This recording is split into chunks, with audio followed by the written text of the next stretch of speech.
All right, perfect. Hello, everyone. My name is Alena. I work for Minerva Schools at KGI, which is a very exciting US university that offers both bachelor and master's degrees. Today, we're going to be focusing on bachelor's degrees specifically, and today's session is actually interesting for those who are interested in learning at Minerva for sure, but also for those who are looking to see what would be sort of like the best way to talk about your accomplishments and to talk about the achievements and the different extracurricular activities that you have been doing throughout your school career. I'm going to share a presentation. Please do type all of your questions into the chat box. And once I'm done, we'll be able to go over them. We'll also be able to have a conversation. If you would want to unmute yourself, I would be very happy to sort of like hear some of those questions as well. But yeah, let's try and see how this goes. Let me share my screen. In just a second, you should be able to see the presentation. Can you give me an indication that you actually see it? Do you see my presentation? I see people in the chat box. Yes, people do see it. Perfect. Okay, let me hide myself. All right, so Minerva Schools at KGI. I'm not going to give you too much information about who we are and what we do, because hopefully all of you people can read. All of you people will be able to go into the website and to the YouTube and Facebook and start exploring, and perhaps you would be able to find some information that is going to be very specific for you. So as I said, my name is Alena. I am a regional manager for Eastern Europe and Central Asia for Minerva Schools at KGI. I myself am from Kazakhstan. So there is some sort of a connection, I'm guessing, on a personal level, and I'm very excited to actually be giving that presentation. So talking about Minerva is actually very different. It's a new university, and some of you might have heard about us earlier, but what's important to know and understand about Minerva is that when we were just starting to create a new university, a university of the 21st century, we took a look at every single student experience and we challenged it. We took a look at how the students learn, what the students are learning, where the students are learning. And we basically asked ourselves, do we want to change anything about it in accordance to the 21st century realities? So here's what we have come up with. Here's what Minerva's experience looked like. First of all, what's sort of different about Minerva is the fact that all of our courses are actually structured and very much interconnected. You would be very much focusing on the different connections between the different areas, because in real life, chemistry and biology don't exist apart from each other, right? But unfortunately, in traditional systems, in traditional schools, we take a look at chemistry as this one field and we study some concepts in chemistry, and then we pass the tests. Then we study biology and we pass the tests. And in our minds, we don't actually get to make that many connections. And based on the fact of the science of learning and the fact of how sort of like on the processes that are happening in our minds, in our brains, unfortunately, our brains are having very, very hard time actually connecting chemistry and biology and any other fields.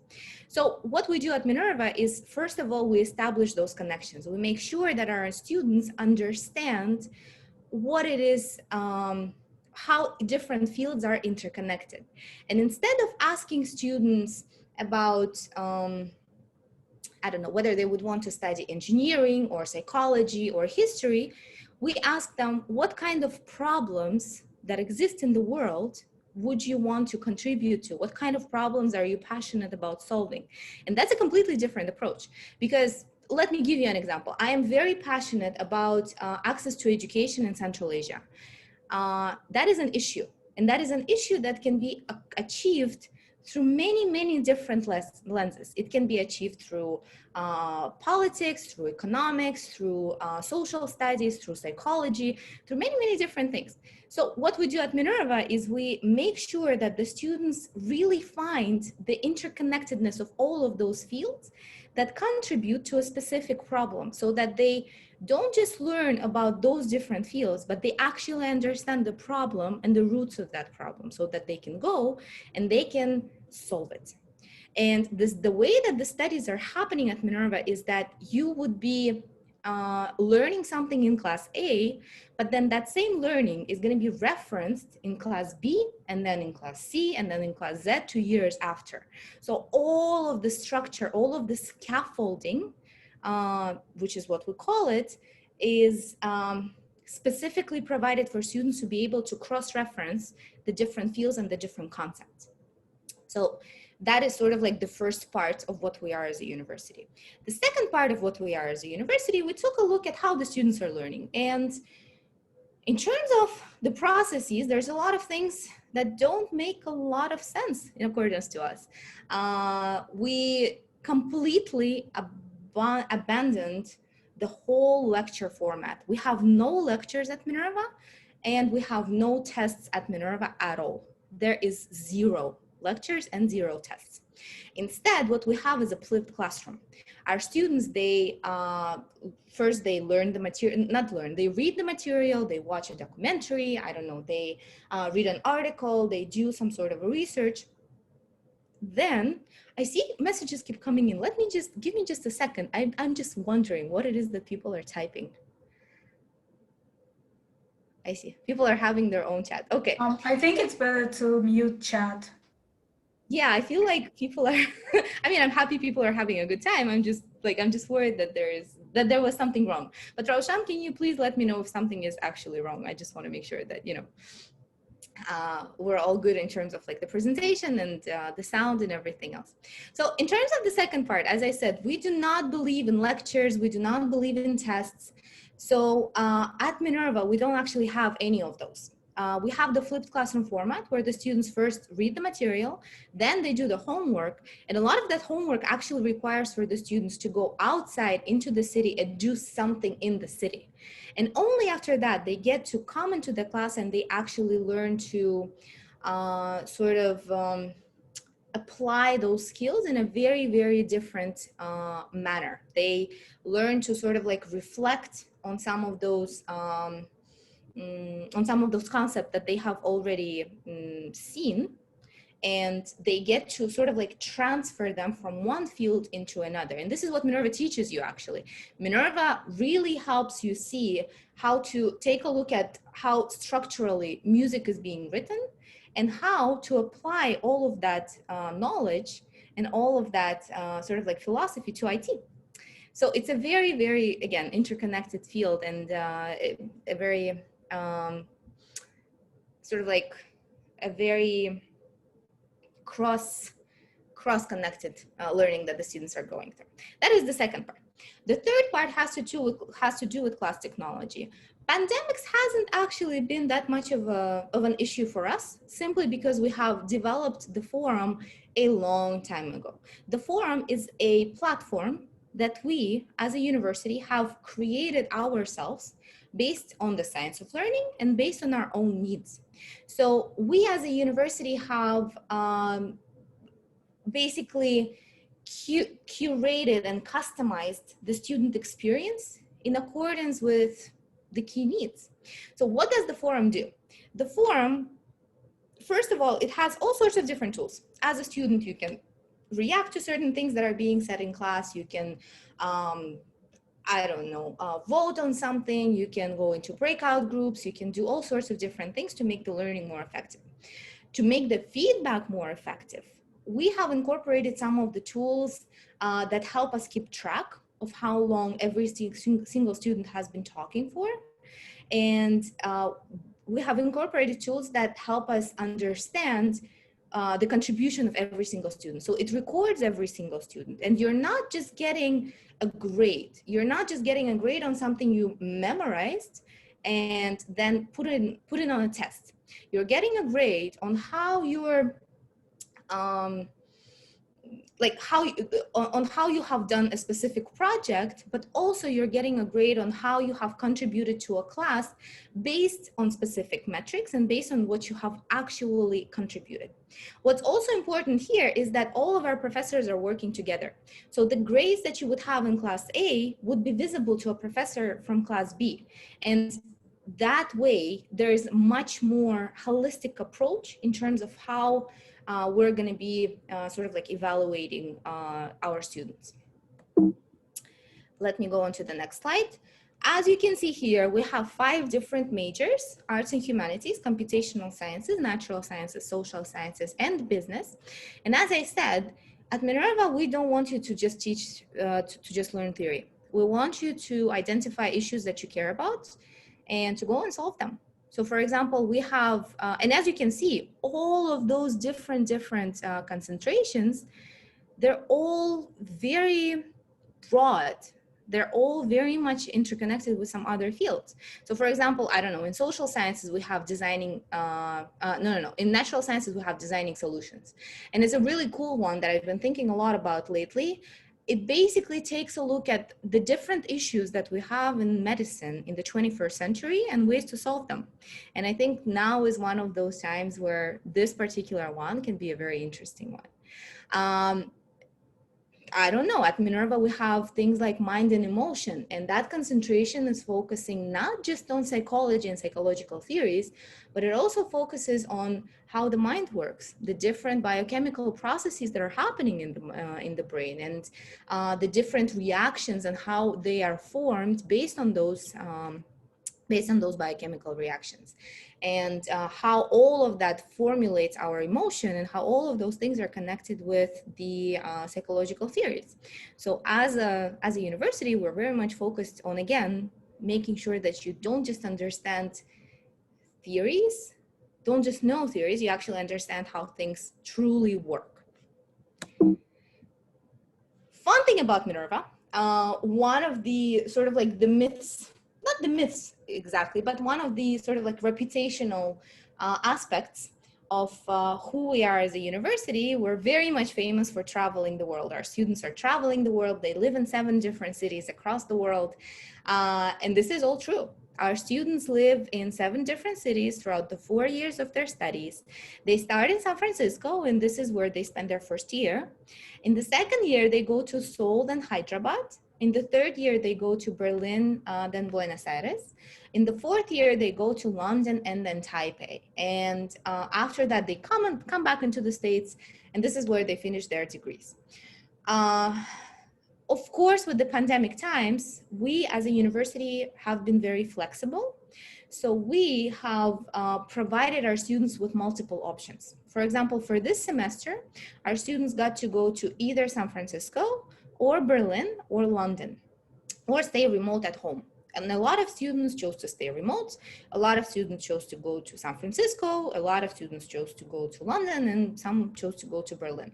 So we do provide those options for the students, and we're very flexible. And considering the fact that we have the technology, pandemic is actually not that big of a deal for us. We have committed for our students to start their studies, to finish, go on with their studies, like continue their studies, and finish their studies in the designated time. So as a university, we're very much committed to supporting our students in their process. Talking about financial aid, and financial aid is a very, very big question mark, especially in Eastern Europe and Central Asia. We as a university have committed to supporting our students regardless of where they come from. So all of our students, all of the applicants, doesn't matter where you come from, whether you're from the States, whether you're from anywhere in the world. And to be fair, 80% of our students are international students. So 80% of our students actually come from outside of the US. And we have a relatively balanced distribution. So we have about 20% of people that actually come from Eastern Europe and Central Asia. And so regardless of where you're from, you would be able to apply for financial aid. The type of financial aid that we have is need-based. I hope you know what that means. Need-based is a type of a financial aid where we as a university only take a look at your financial situation. We only take a look at your family budget, and that is the only thing we're taking into account when we're making a decision with regards to how much support we would be able to give you. And the financial aid consists of three parts. The first one is the work study option. All of our students that have financial aid, they work for the university and they receive salary for that, and this usually goes towards their pocket expenses. The second part is the low interest student loan. And the third part is the scholarship grant. And the scholarship grant is usually the biggest part, of course, depending on how much support the student actually needs. What you can also see on the slide is the estimated annual costs. So for last year and for the upcoming year, if you do decide to come, like if the students did decide to go to the location, that is how much it would approximately cost. So there you have it. In terms of who we're looking for, I get this question a lot. And the answer is both very simple and very complicated.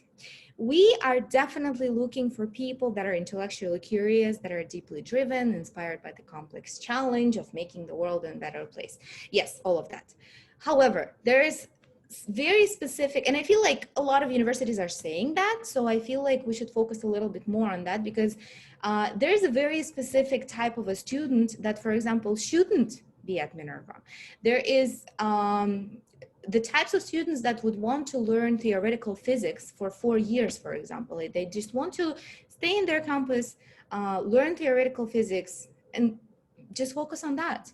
There are students that would want to learn architecture, for example, or that would want to learn performing arts. All of those sort of like theory based in a sense. Well, performing arts is a different example, but all of those majors that are not sort of like focused on going right away and sort of like having this systematic approach and cross field approach, cross area approach in solving world's problems, is probably not going to be the best fit for Minerva, and Minerva is not going to be a best fit for that type of a student. If you want to study theoretical physics for 4 years, we wouldn't be able to give you that, because we will be forcing you to move from one place to another, to adapt to different cultures, to adapt to different countries. We'll be forcing you to try and understand how neuroscience is connected with business, and how, I don't know, IT and artificial intelligence can be connected to medicine, and all sorts of different things. And the person who doesn't really want to see those links and those connections, and isn't that passionate about change, we actually absolutely respect that. That is a very valid and great way to go. It's just that as a university, we don't actually provide the type of a structure that you might need. So this is a very important distinguishment to understand and to learn. In terms of the admissions process, good news. First of all, as I said, we do not believe in tests, which means if we were in an actual physical space, I would actually wait for your answers. But considering the fact that we do not believe in any tests, that also means that we do not require any tests for admissions. It's not that we don't require any tests, we don't actually care about those tests. We don't care about your TOEFL, we don't care about your SATs, we don't care about your ACTs, your YENTE, like nothing. What we do care about is how you think. So we have our own 3-part admissions process.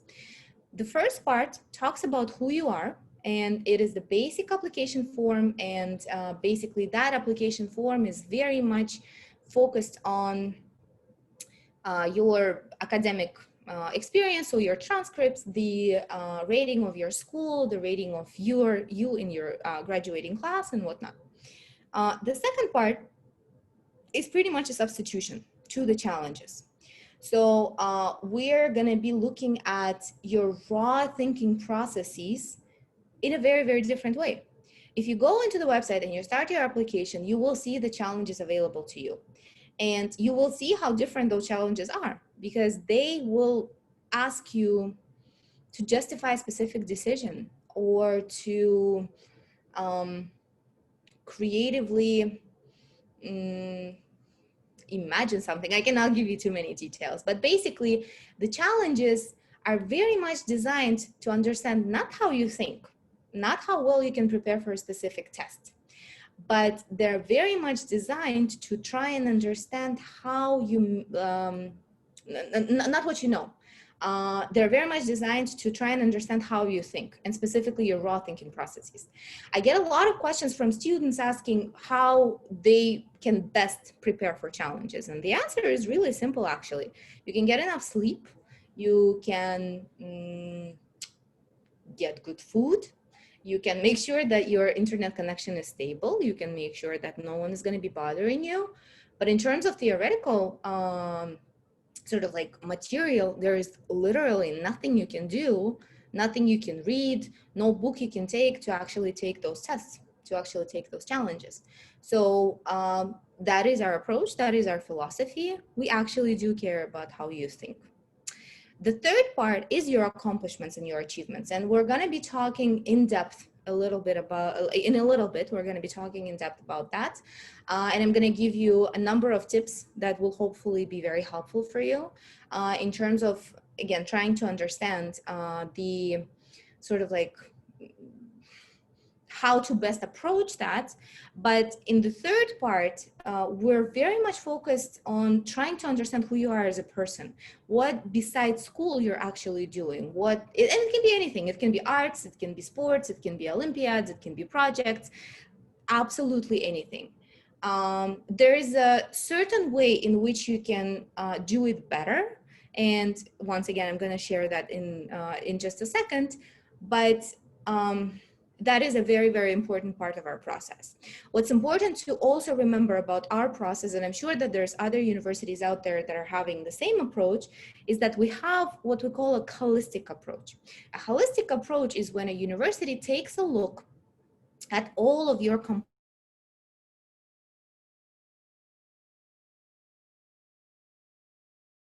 Minerva in terms of whether you would get in or you would not get in. All of the different components are equally important. And it says that my internet connection is unstable. I hope it's not going to be an issue, but if it is, I'm happy to switch to my mobile, so let me know. But in terms of the holistic approach, there is no one component that is going to be more important than the others. And this is something that is important to understand and to treat every single component of the application process equally. Another thing about the admission specifically for Minerva is the fact that we don't have any quotas or any enrollment caps. So let's imagine that we have, I don't know, 50 applicants from niche FISMAT in Astana, Nur Sultan.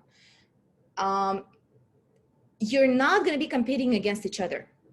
What you will be competing against is the bar itself. We have the standards, we have the bar, and this is the only thing you're going to be competing in. And if all of those 50 people sort of like meet all of these standards, we will admit all of them.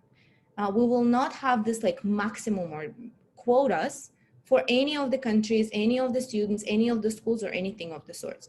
We're looking for the best of the best. And if 10 of your best friends happen to be best of the best, we'll be happy to have all of them. So that is sort of like the overview of the admissions process. Now, the fun stuff, the actual fun stuff. As a university, and I'm very happy to be sort of talking more on accomplishments and specifically like how to talk about your accomplishments, because we as a university focus so much on it, and it's sort of like become our expertise in a sense, and I'm very happy to share that with you. So talking about Minerva, and again, it's not just Minerva that focuses on those things. When it comes to accomplishments, a lot of universities are very similar in terms of how they're reading what you're submitting. And today we're going to be talking a little bit more about speaking that common language and making sure that the things that you're selling, people are going to buy. So what we usually look through, the lenses through which we look at different things, are impact. So any activity that you have done, what impact did it bring? At competition, so it doesn't matter whether it was an Olympiad or a specific project or a specific grant or a specific, I don't know, activity, what was the competition? What was the story there? And the self-learning. Self-learning is basically the time you took to learn something by yourself that hopefully has made some sort of an impact or enabled you to become a part of a serious competition. The thing about self-learning is it might seem like a small thing, especially culturally speaking to us, but to us, I mean, coming from our region, from Central Asia and like Eastern Europe and Central Asia.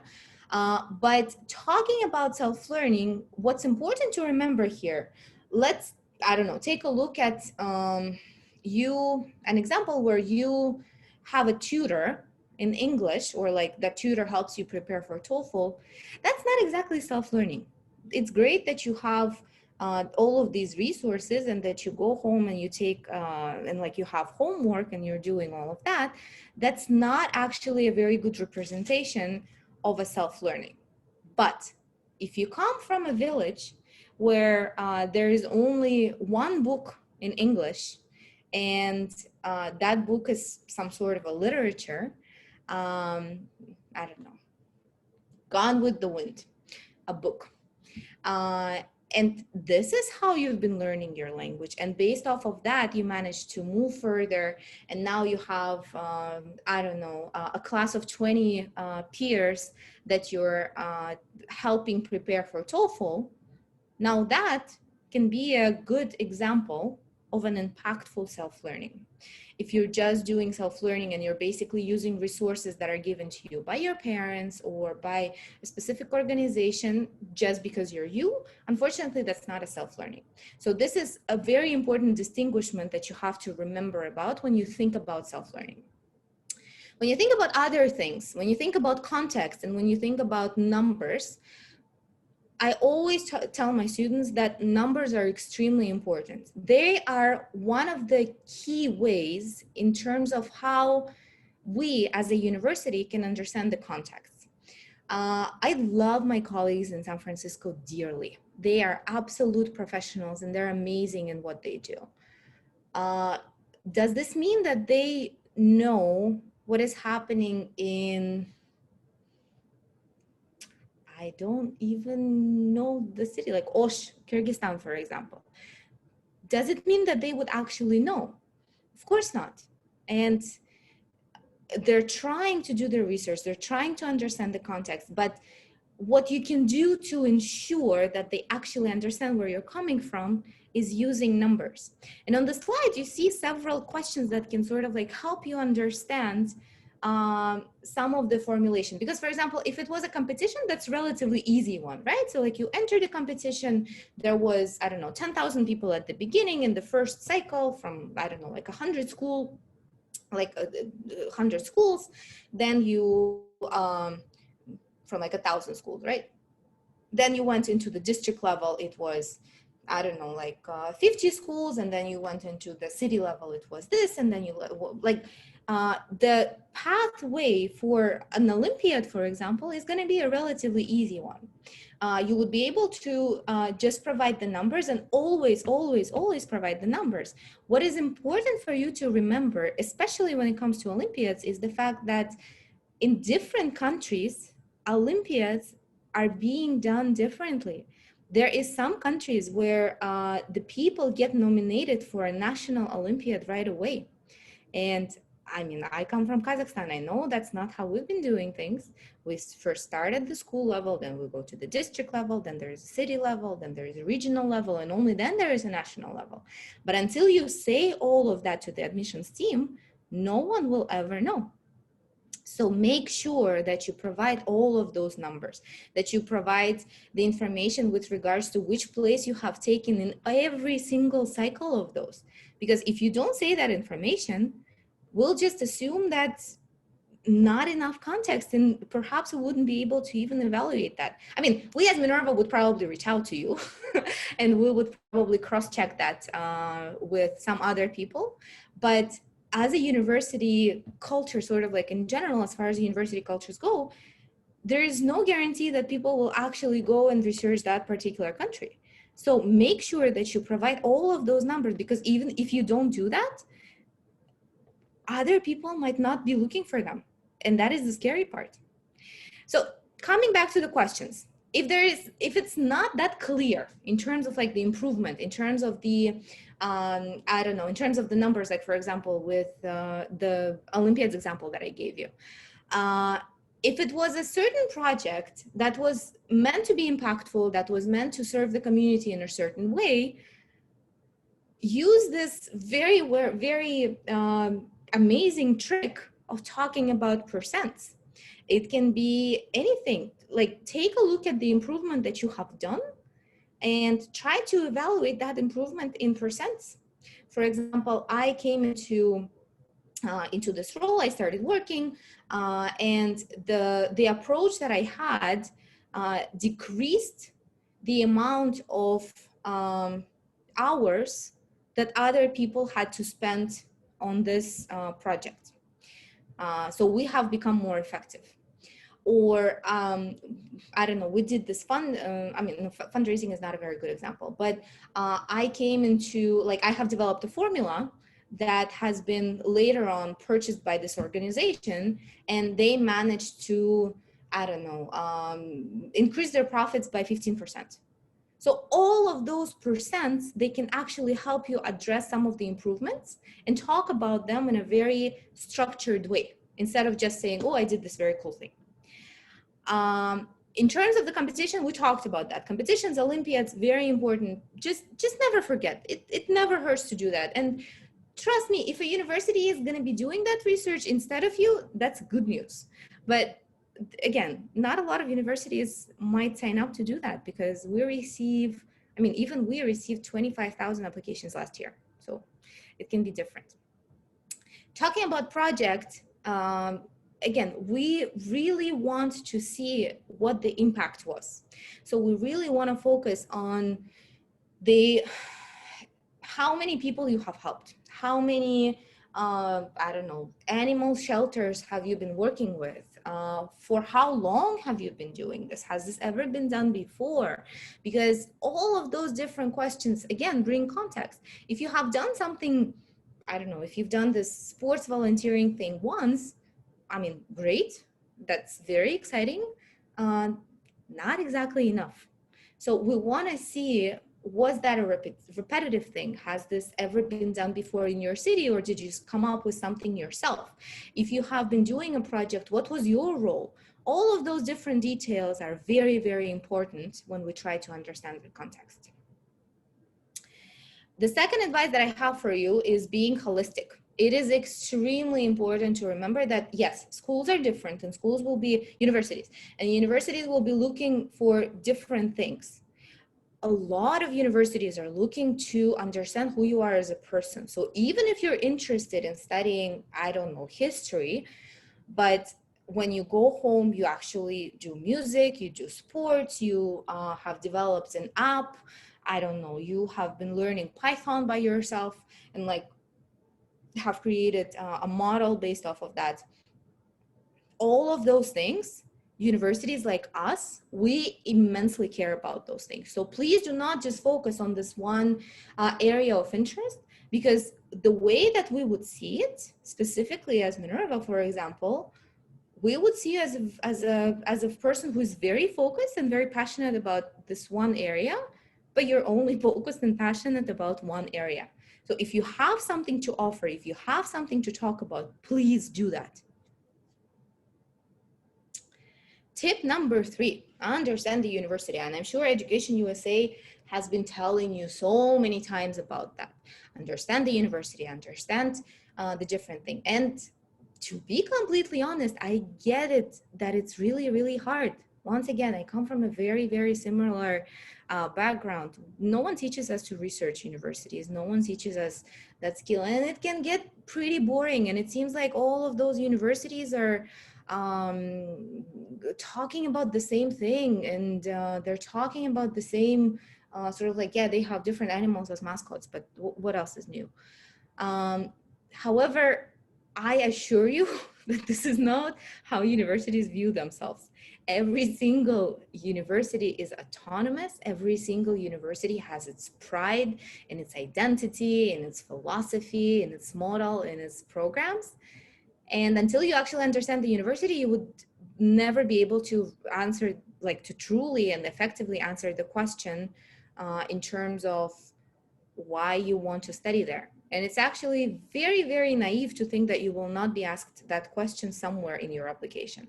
So in order to be ready for that question, make sure that you study the university, but make sure that you use different resources to learn about the university, because a lot of students only stick to the website and that's it. What you don't realize is that the information that is being posted on Facebook, YouTube, Instagram, Medium in our case, for example, is very different from what you would see on the website. And subscribing to those universities that you actually are interested in and making them part of your feed and in some way part of your life. And I know the younger generation doesn't use Facebook that much, but we are here. Subscribing to all of those things and sort of like making that part of your info feed will really help you get a true feel of that particular university. And yes, you can go to the website and you can understand the structural information, but in most cases, that's just not enough. So make sure that you really feel that particular university. And then when you're asked about why you want to get into that particular university, it is, I guarantee it is going to be much, much easier for you to respond to that question. In terms of questions and in terms of like talking to specific people, I'm going to give you a little secret, but there is people that are getting paid to talk to you. I am getting paid to talk to you. So use us. I mean, at the most part, I would hope that we're a good resource. Reach out to us, ask us questions, ask to talk to the students, ask to talk to, I don't know, a student from your region, for example. And most of the time, we actually do have resources to support you with that. Use this opportunity to, again, get and understand that factual information, because throughout the academic year, you only get to apply once. I feel like I have missed a slide, and I actually realized that a long time ago. So we're going to go back one slide. Understanding your needs. And that is the tip number 4. Understanding your needs is once again, very, very important. You have to understand what you're looking for, because as I have given you the example about studying theoretical physics for 4 years earlier, universities provide different experiences. And until you actually understand what it is that you're looking for and the type of an experience you want, you will just be going through the websites of the universities one by one, and you wouldn't actually be able to understand and to justify why you want why you want to apply to that particular university. Another reason why it's important to understand your needs and understanding the university is because the types and the examples that you would give for different universities might also, examples of accomplishments, might also be different. So understanding that culture, understanding who you are, and understanding what is going to be the best fit is your best bet. Because even for universities like Minerva, even for schools like Minerva, with less than 1% acceptance rate, which shouldn't be that scary to you, but even with those statistics, if you're a fit, you're a fit. And it is just as simple as that. If you're a good fit for Minerva, you will get in. And the only way that you can understand that is how you will, knowing your needs and knowing the university where you're applying to. That is it in terms of the tips. In terms of the admissions calendar, you can see the dates here. You would be able to find the dates on the website. That is for those that would be interested in applying. I'm going to close the presentation right now, but I'm still here with you, and I would be very happy to answer any questions that you might have.